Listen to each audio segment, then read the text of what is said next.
नमस्कार दोस्तों, मैं हूं सुरेश गुप्ता। आप सभी का स्वागत है हमारे YouTube चैनल पर। जैसा कि आप सभी ने देखा कि हम बेसिक फोटोग्राफी की एक सीरीज बना रहे हैं, जिसमें फोटोग्राफी की बुनियादी चीजें सिखाते हैं। इस वीडियो में हम आपको बताने जा रहे हैं कि फोटोग्राफी की भाषा में स्टॉप किसे कहते हैं और इक्विवेलेंट एक्सपोजर क्या होता है। यानी किसी भी स्थिति में जब हम अपर्चर, शटर स्पीड या आईएसओ में किसी एक को बदलते हैं तो बाकी के दोनों पैरामीटर्स पर क्या फर्क पड़ता है। हम लोगों ने जो अपर्चर, आईएसओ और शटर स्पीड के बारे में पढ़ा है। ओके, अब इसके हिसाब से मैं आपको एक पिक्चर लेके दिखाता हूँ। इस वाली फ़ोटो को देखो। इस वाली फ़ोटो में क्या दिखता है हमको? ब्लड है पूरी, बट एक्सपोजर सही है। अगर मैं इसका दूसरा और करके दिखाता हूँ तुमको,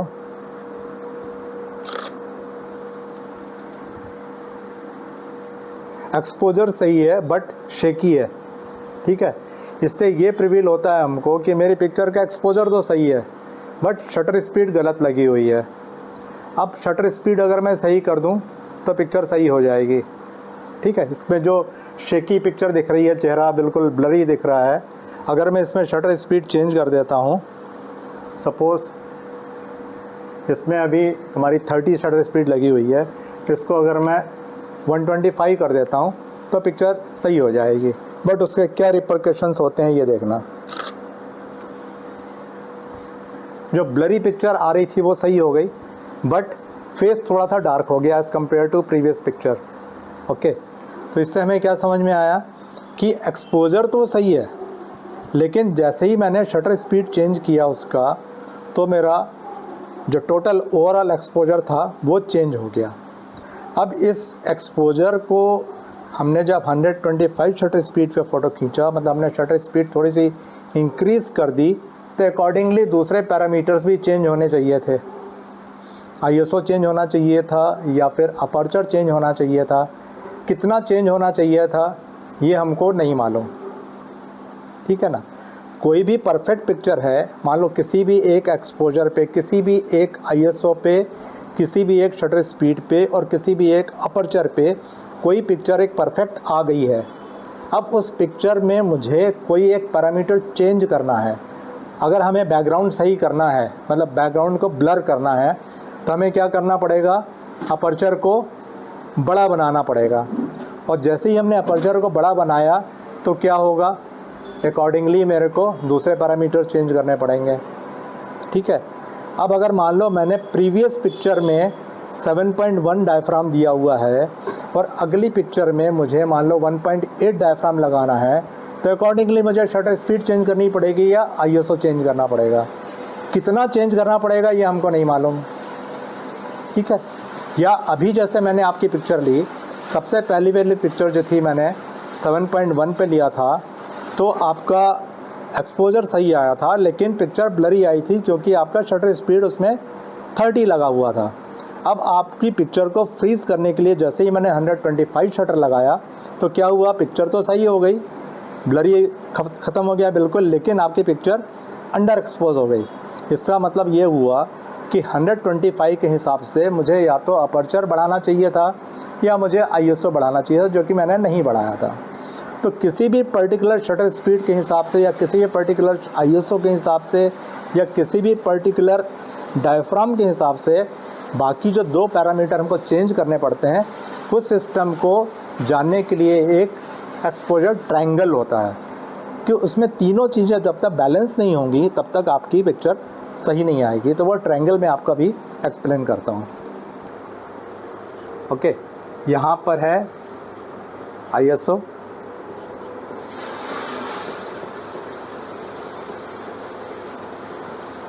शटर स्पीड, और यहाँ पर है आपका अपर्चर। अगर हम इसको बढ़ाते हैं तो इन दोनों का बैलेंस करना पड़ेगा, इसको चेंज करते हैं तो इन दोनों का बैलेंस करना पड़ेगा। इसमें से एक भी पैरामीटर अगर आप चेंज करते हैं तो करेक्ट एक्सपोजर लेने के लिए आपको दूसरे दोनों पैरामीटर्स भी बैलेंस करना पड़ेगा, तो ही पिक्चर आपकी सही आएगी, अदरवाइज़ पिक्चर सही नहीं आएगी। ठीक है, अब आप लाइन से तीनों पैरामीटर्स देखो। सबसे पहले मैं आपको अपर्चर दिखाता हूँ। किसी भी कैमरे में अगर आप देखेंगे तो अपर्चर शुरू होता है या तो 32 से शुरू होता है या 22 से शुरू होता है। तो से मान लो मैं 32 ले लेता हूँ, मेरा पहला अपर्चर मान लो 32 है, ठीक है, दूसरा वाला 22 है, उसके बाद होता है 16, उसके बाद होता है 11, उसके बाद होता है 8, उसके बाद होता है 5.6, उसके बाद होता है 4, उसके बाद होता है 3.5 एंड 2.8, ठीक है। इसी तरह से जब आप शटर स्पीड देखते हैं तो किसी भी कैमरे में शटर स्पीड से मान लो 1/1000 से शुरू करते हैं। तो पहली स्पीड मान लो मेरी है 1/1000, दूसरी होगी 1/500, तीसरी होगी 1/250, चौथी होगी 1/125, 1/60, इस तरह से आगे बढ़ती जाएगी। ओके, उसी तरह से जब हम ISO देखते हैं तो ISO मान लो मेरा शुरू करता हूँ मैं 4000 से। ओके, दूसरा ISO है 2000, उसके बाद है 1000, उसके बाद है 500, 250, 100, इस तरह से ISO मेरा रिड्यूस होता जा रहा है, ठीक है। अब आप ये देखना यहाँ पर नेक्स्ट ISO जो है, नेक्स्ट शटर स्पीड जो है 1/1000 के बाद सीधे 1/500 है, फिर उसकी हाफ कितनी है 250 है, देन 125 है, 160 है, 1/60 है। यहाँ पर ISO 4000 के बाद 2000 है, फिर उसका आधा 1000 है, उसका आधा 500 है, उसका आधा 250 है, उसका आधा 100 है। लेकिन जो आपका डायफ्राम है वो 32 है, उसके बाद नेक्स्ट जो है वो 22 है, इसके बाद नेक्स्ट जो है वो 16 नहीं है, जस्ट हाफ नहीं है। तो डायफ्राम जो होता है उसमें जो है, बिकॉज जो लेंस के अंदर जो डायफ्राम है उसके अंदर से लाइट ट्रैवल कर रही है, तो वहाँ पे लाइट का इन्वर्स स्क्वायर लॉ लगता है। तो इन्वर्स स्क्वायर लॉ के हिसाब से जब भी कोई चीज़ हाफ की जाती है तो हाफ ना होकर उसका रूट से डिवाइड करते हैं। तो 2 का अंडर रूट कितना होता है 1.41 होता है। ओके, तो 32 में जो 1.41 से डिवाइड करते हैं तो वो 16 ना होकर 22 आता है। 22 को जो हम 1.41 से डिवाइड करते हैं तो 16 आता है, 16 को जो 1.41 से डिवाइड करते हैं तो 11 आता है। तो बेसिकली ये हर डायफ्राम को हम √2 से डिवाइड कर रहे हैं, तो नेक्स्ट फिगर आ रही है हमारी। इसलिए डायफ्राम हमेशा जो है इस स्टेप्स में आगे बढ़ता है, एक एक छोड़ के, लेकिन शटर स्पीड और ISO जस्ट एक दूसरे की हाफ होती चली जाती हैं। ये समझ में आया? ओके, अब इन दो के बीच में जो इंक्रीमेंटल गैप है उसको हम स्टॉप बोलते हैं। ये याद रखना, फोटोग्राफी में ज़िंदगी भर याद आएगा ये कि स्टॉप क्या होता है। सपोज़ अगर मैं आपसे बोलता हूँ यार शटर स्पीड 2 स्टॉप बढ़ा दो, तो मान लो अगर मैंने इस पे फ़ोटो खींची है 1/250 पे और आपसे मैं बोल रहा हूँ 2 स्टॉप इंक्रीज़ कर दो शटर स्पीड, तो स्पीड बढ़ा दो मतलब। तो टू स्टॉप क्या हो गई, 1 स्टॉप और 2 स्टॉप। पहली बार मैंने 250 पे खींची है तो 2 स्टॉप जैसे ही बढ़ाया मैंने तो 1000 लगा दिया हमने, ठीक है। अब आपसे अगर मैं बोलता हूँ कि डायफ्राम जो है 2 स्टॉप घटा दो मतलब रिड्यूस कर दो। तो सपोज़ पहली पिक्चर मैंने 5.6 पे खींची है और आपसे बोलता हूँ 2 स्टॉप घटा दो, तो स्टॉप घटाने का मतलब क्या हुआ, पहला स्टॉप 8 हो गया, 2 स्टॉप 11 हो गया।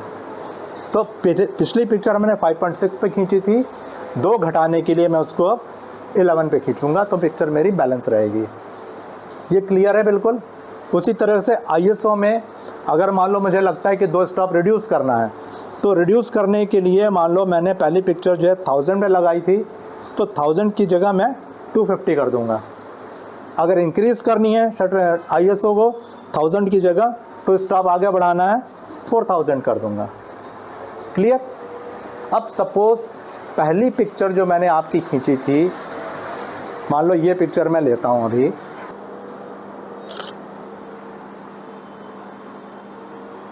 ये पिक्चर आपकी सही आ गई, ठीक है।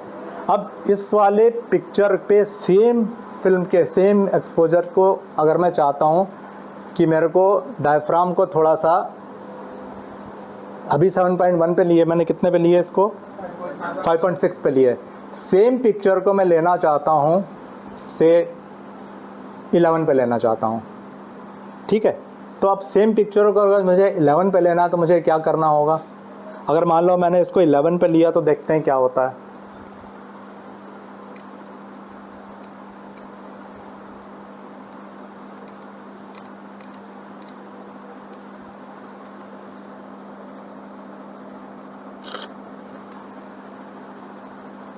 पिक्चर डार्क हो गया, ओके। इसमें क्या करना चाहिए था मुझे कि मुझे शटर स्पीड को बड़ा घटाना, जो भी करना था, है ना। तो पिछली पिक्चर ली थी मैंने, कितने पे ली थी जो सही आई थी मुझे, ये वाली जो पिक्चर थी मेरी, इसके पहले वाली, है ना, ये 5.6 और 125 पे सही आई थी। अब मुझे सेम पिक्चर 11 पे खींचनी है, तो बताओ मुझे शटर स्पीड का क्या करना होगा, कितना, बाय 2 स्टॉप्स कितना हुआ। अभी मैंने किसकी जगह 5.6 की जगह कितना लगाना चाह रहा हूँ, 11, तो 5.6 के बाद क्या हुआ, 8 हुआ, 8 के बाद, नहीं सही बोल रहा हूँ, 5.6 के बाद 8 हुआ, 8 के बाद 11 हुआ, तो 2 स्टॉप मुझे शटर स्पीड को घटाना है। हमने अभी 125 पे खींची थी, तो 125 के बाद शटर स्पीड कितनी हुई, नेक्स्ट 60, नेक्स्ट 30, तो अब मैं अगर 30 लगा दूंगा तो मुझे सेम एक्सपोजर मिलेगा।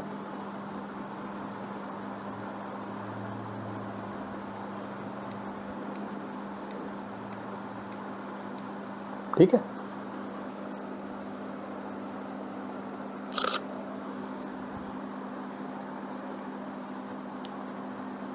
यह है समझ में। पिक्चर की जो स्मूथनेस है वो सेम है, लेकिन करस्पॉन्डिंगली अगर मैंने नहीं चेंज किया तो मेरा पिक्चर या तो डार्क हो जाएगा या ब्राइट हो जाएगा अकॉर्डिंगली। तो कोई भी चीज़ को आपको बैलेंस करने के लिए 3 पैरामीटर्स हैं आपके पास, या तो आप शटर स्पीड से चेंज कर लो, या डायफ्राम से चेंज कर लो, या आईएसओ से चेंज कर लो। अब सेम पिक्चर को मुझे, तुम्हारी जो इससे पहले वाली पिक्चर मैंने ली थी, ये थी ना हमारे लिए स्टैंडर्ड पिक्चर, इस वाली पिक्चर में हमने 5.6 और 125 पे खींचा था, ओके।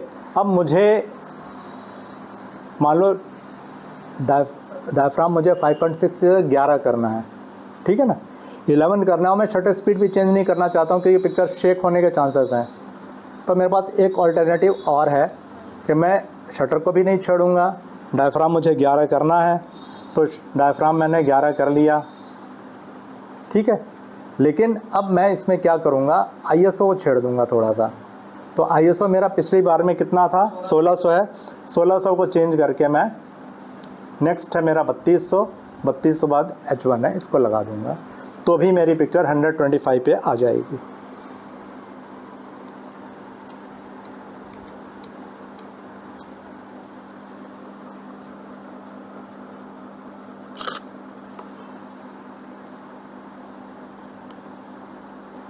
यह है समझ में। आपको कोई भी चीज़ का जो वेरिएशन करना है उसी रेशो में करना है, जिस रेशो में हमारा, जिस स्टेप में हमने किसी भी एक पैरामीटर को चेंज किया है, उसी करस्पॉन्डिंग आपको दूसरे पैरामीटर्स को भी चेंज करना पड़ेगा। यह है क्लियर। अब इसमें एक चीज़ और बताता हूँ आपको, कोई ज़रूरी नहीं है कि आप कोई एक चीज़ ही चेंज करो। सपोज़ अगर कोई पिक्चर आपने खींची है 1/250 शटर स्पीड पे और डायफ्राम है मान लो आपका 8, अब आप इस 8 को 1.8 करना है, और मान लो इस समय आपकी आईएसओ है 200, ठीक है, या इस समय आपकी आईएसओ है 1000 आईएसओ है। 1/250 पे आपने कोई पिक्चर ली है, 8 आपका डायफ्राम है और 1000 आपकी आईएसओ है। लेकिन सेम पिक्चर को अगर मैं 4 डायफ्राम पे लेना चाहता हूँ मान लो, या 4 पे लेना चाहता हूँ, या और रिड्यूस करना चाहता हूँ, मैं 1.8 पे लेना चाहता हूँ, या सपोज़ पहले मैं 4 का बताता हूँ। सपोज़ 8 की जगह मैं नेक्स्ट पिक्चर में 4 डायफ्राम लगाना चाहता हूँ, तो 4 लगाने के क्या होगा, 8 के बाद हुआ आपका 5.6, और 5.6 से बाद हुआ 4। तो मतलब 2 स्टॉप का मेरे को डिफरेंस चाहिए। तो मेरे पास 2 चॉइस है, या तो मैं इसको 2 स्टॉप गिरा लूँ, ठीक है, मतलब मैं 250 की जगह 2 स्टॉप बढ़ा दूँ इसको, तो 250 का कितना हुआ 500 और 500 का नेक्स्ट 1000, या तो मैं 1000 कर लूँ, या फिर मैं 1000 जो मेरी ISO है उसकी जगह इसको हाफ और अगेन हाफ कर दूँ, तो 1000 लगी है 500 कर दूँ, तो साथ 250 कर दूँ, ठीक है। एक चॉइस मेरे पास ये है, या मैं ये भी कर सकता हूँ कि एक इसको घटा दूँ और एक इसको घटा दूँ। तो सपोज 8 की जगह मुझे 4 लेना है, तो 2 स्टॉप का फ़र्क चाहिए मुझे। 2 स्टॉप का फ़र्क लेने के लिए मुझे 1/250 की जगह मैं इसको 1/500 कर देता हूँ, और इसकी जगह मैं इसको 1000 की जगह 500 कर देता हूँ, तभी मेरी बैलेंस हो जाएगी पिक्चर।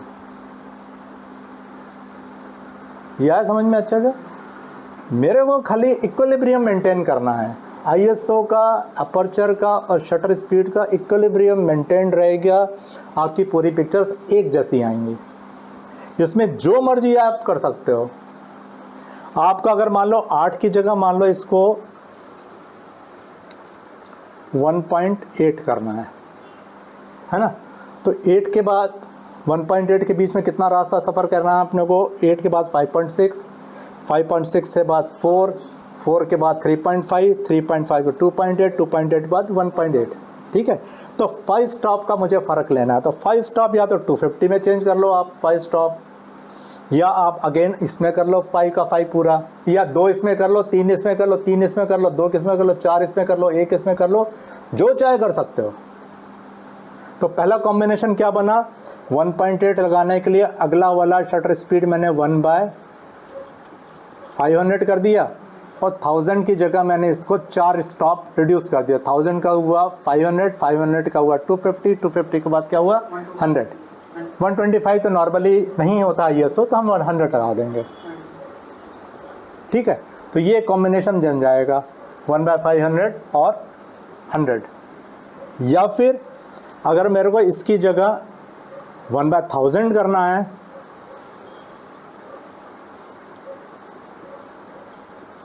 तो यहाँ 100 की जगह मैं 200 कर दूंगा, तो भी बैलेंस हो जाएगा। तो this is totally your choice, क्योंकि मुझे जब मैं पिक्चर लेता हूँ तो मुझे ये भी देखना होता है कि मुझे कौन सा ISO सूट करेगा उस फ्रेम पे, कौन सी शटर स्पीड सूट करेगी और कौन सा डायफ्राम सूट करेगा। तो मैं देखूंगा कि मेरे को 1.8, जैसे मुझे किसी बच्चे का पोर्ट्रेट लेना है, तो बच्चे का पोर्ट्रेट सनलाइट में अगर मैं ले रहा हूँ तो 1.8 पे अगर मुझे लेना है, तो उसमें जितना कम से कम मैं ISO रखूँगा उतना ज़्यादा से ज़्यादा अच्छी पिक्चर आएगी। तो सबसे पहले मैं इसको चूज़ करता हूँ, इसको 200 की जगह मैं जब 100 अफोर्ड कर सकता हूँ तो मैं इसको 100 लगाऊंगा, ठीक है। अब 100 यहाँ लगाया, तो यहाँ मेरा 1000 की जगह 100 लगाया, तो 5 स्टॉप का तो फ़र्क यही हो गया। 1000 के बाद 500, 500 के बाद 250, 250 के बाद 100, 3 का फ़र्क यहाँ हो गया। अब मुझे सिर्फ इसको 2 चेंज करना है, तो 1/250 की जगह नेक्स्ट है मेरा 1/500 और नेक्स्ट है उसका 1/1000, तो मैंने 1/1000 लगा दिया। ये क्लियर है? ये आपका इक्विलिब्रियम हमेशा मेंटेन होना चाहिए, इसीलिए इस टोटल इसको जो है एक्सपोजर ट्रायंगल बोलते हैं, कि मेरा शटर स्पीड, मेरा ISO, मेरा अपर्चर तीनों आपस में इंटरलिंक होना चाहिए, तो ही आपके पिक्चर बैलेंस आएगी, नहीं तो पिक्चर बैलेंस नहीं होगी। अब इसको अगर आप चाहो तो सामने सामने ये जो हम लोग बात कर रहे हैं आपको इसमें भी दिख जाएगा। इसको मैं अभी ऑटो मोड पर डाल देता हूँ।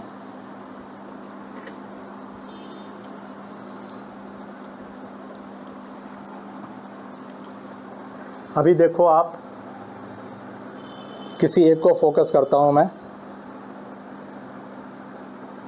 इसमें एक पैरामीटर चेंज करूँगा मैं, दूसरा पैरामीटर अपने आप चेंज होगा। अभी मैंने इसको 250 किया, दिख रहा है? मुझे कुछ नहीं करना है, एक पैरामीटर चेंज करता हूँ, दूसरा पैरामीटर अपने आप चेंज होता है। मैं शटर स्पीड चेंज कर रहा हूँ, अकॉर्डिंगली डायफ्राम अपने आप चेंज हो रहा है, उसको बैलेंस करने के लिए। इधर एक स्टॉप घटता है, उधर एक स्टॉप बढ़ जाता है। शुरू से देखो आप, है ना। जैसा अभी 2000 की शटर स्पीड है, 2000 में 7.1 लगा हुआ है। ये शटर स्पीड जैसे ही मैंने चेंज की उसने चेंज कर लिया अपने को। अभी ISO में कुछ फ़र्क नहीं पड़ रहा, ISO फिक्स्ड है। अब अगर मैं ISO चेंज करूँगा तो बाकी उन दोनों में से कोई एक पैरामीटर अपने आप बदल जाएगा।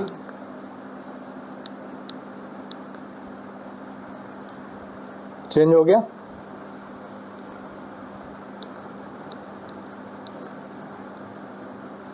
हो रहा है चेंज। तीनों मिलके बैलेंसिंग जरूरी है। तो बेसिकली आपको फ़ोटो खींचने से पहले ये देखना होगा कि मेरी बेस्ट चॉइस कौन सी है।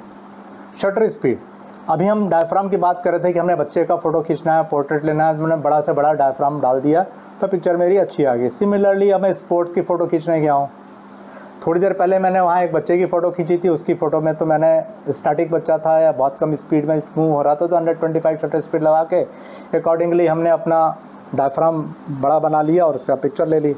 लेकिन अब जब मैं स्पोर्ट्स से पिक्चर लेने गया तो मेरे पास फर्स्ट प्रायोरिटी क्या हुई, speed of the sports person. तो मान लो वो जिस स्पीड से दौड़ रहा है या बाइक रेसर है या कार रेसर है, तो उसके हिसाब से मेरी शटर स्पीड होनी चाहिए। तो इमीडिएटली मैंने शटर स्पीड अपनी 1000 डाल दी। अब जैसे ही मैंने 1000 डाल दी तो उसके हिसाब से मुझे ये कैलकुलेट करना पड़ेगा कि मेरा ISO और मेरा डायफ्राम कितना होना चाहिए। जैसे 1.8 पे शटर स्पीड मेरी 100 थी।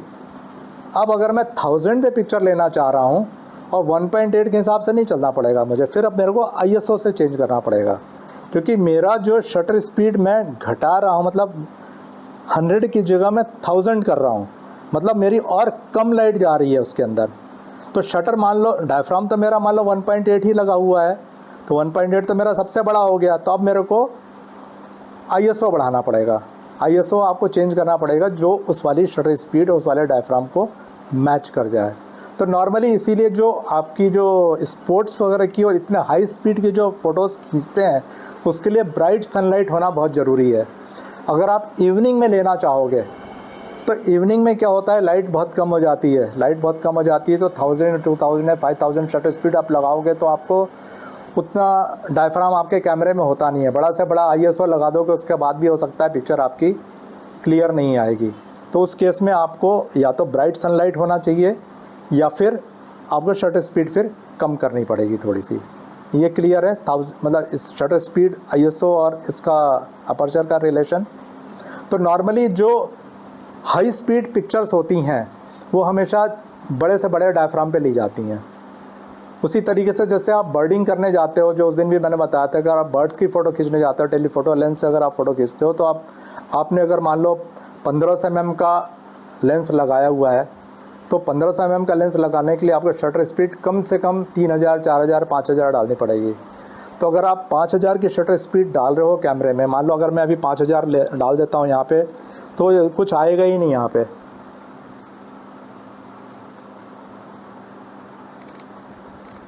अभी मैंने 4000 की शटर स्पीड डाल दी यहाँ पे, तो ये बोल रहा है यहाँ तो पिक्चर ले ही नहीं सकते आप, इस लाइट में कुछ नहीं होगा।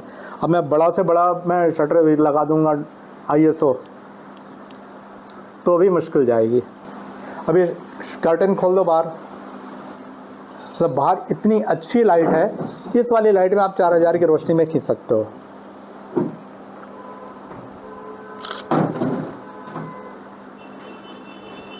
ठीक है ना। मतलब हाई शटर स्पीड के लिए आपको ब्राइट सनलाइट होना बहुत ज़रूरी है। क्लियर। तो ये चीज़ आपको अच्छे से समझ में आ गई कि अगर आपका कोई भी एक वेरिएंट आप चेंज करते हो एक्सपोजर ट्रायंगल में, तो उसके हिसाब से दूसरा वेरिएंट कैसे चेंज करेंगे। स्टॉप अच्छे से समझ लो कि अगर मेरे को कोई भी एक्सपोजर में जितने स्टॉप आगे या कम करना है एक किसी पैरामीटर को, उसी के अकॉर्डिंगली दूसरे पैरामीटर्स को आपको उतने ही स्टॉप, अगर एक को बढ़ा रहा हूँ तो दूसरे वाले पैरामीटर्स को उतने ही स्टॉप कम करना पड़ेगा। अगर किसी को मैं कम कर रहा हूँ तो दूसरे पैरामीटर को उतना ही स्टॉप बढ़ाना पड़ेगा। तो बेसिकली फ़ोटोग्राफी की लैंग्वेज में जो इंक्रीमेंटल चेंज होता है उसको स्टॉप बोलते हैं। अब आजकल के जो डिजिटल कैमरे जितने भी हैं उसमें अगर आप देखोगे, अभी जो मैंने बताया है 32 है, 22 है, 16 है, 11, 8 जो भी है, इसके बीच में आपको छोटे छोटे और मिलेंगे।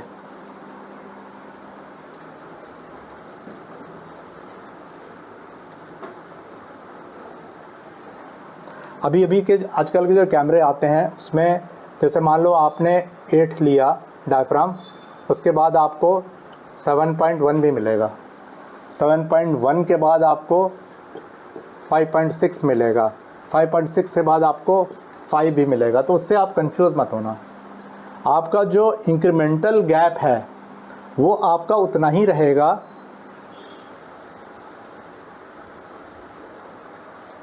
ये स्टैंडर्ड है आपका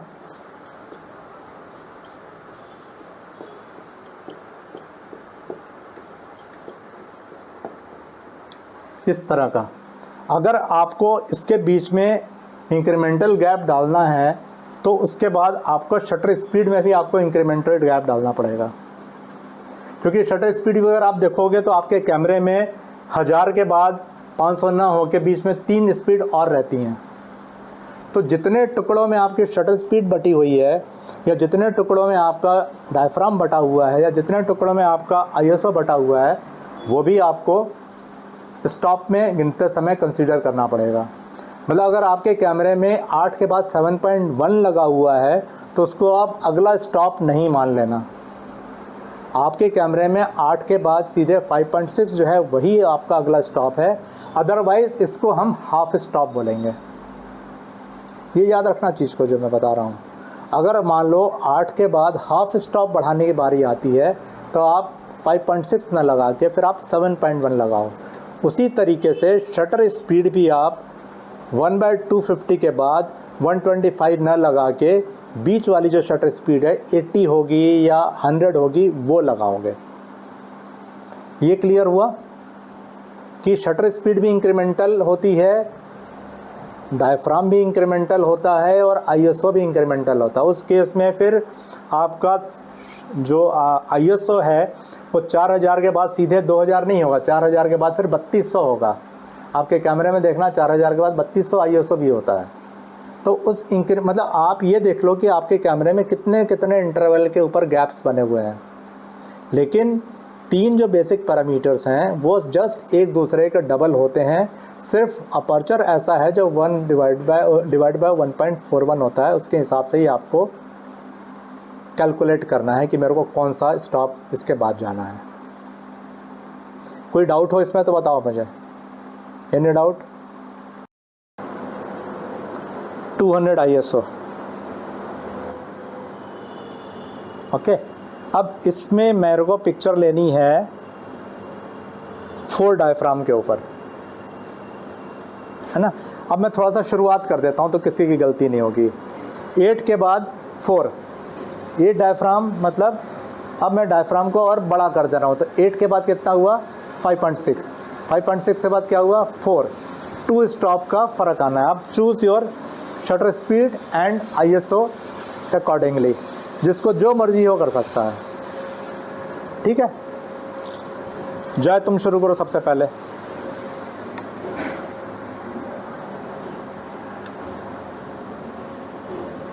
ओके, अतुल तुम्हारा 1/1000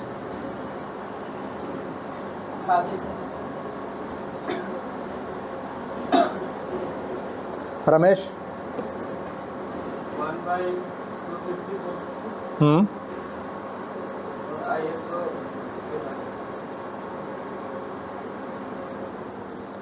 चेतन 1/500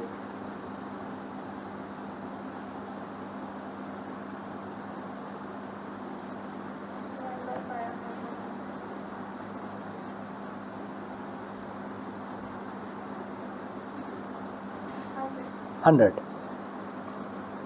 ओके, नंबर 1 जॉय। अपर जहाँ मैंने 8 से कर दिया है 4, 2 स्टॉप, तो हमने सीधे से 250 का 500 हाँ, एक स्टॉप यहाँ पर और एक वहाँ पे वहाँ कर दिया है ना, दोनों जगह रिड्यूस कर दिया। बिल्कुल सही। Next 1/1000, 200 remain same. Okay, next इसमें शटर स्पीड इसने सेम रखी और 2 टाइम्स ISO बढ़ा दिया। गुड, फाइन, ठीक है। नेक्स्ट चेतन 500 और 100, ठीक। तृप्ति 500 100, परफेक्ट। तो सारे लोग 100 में से 100, मतलब हमें आ गया, ठीक है ना।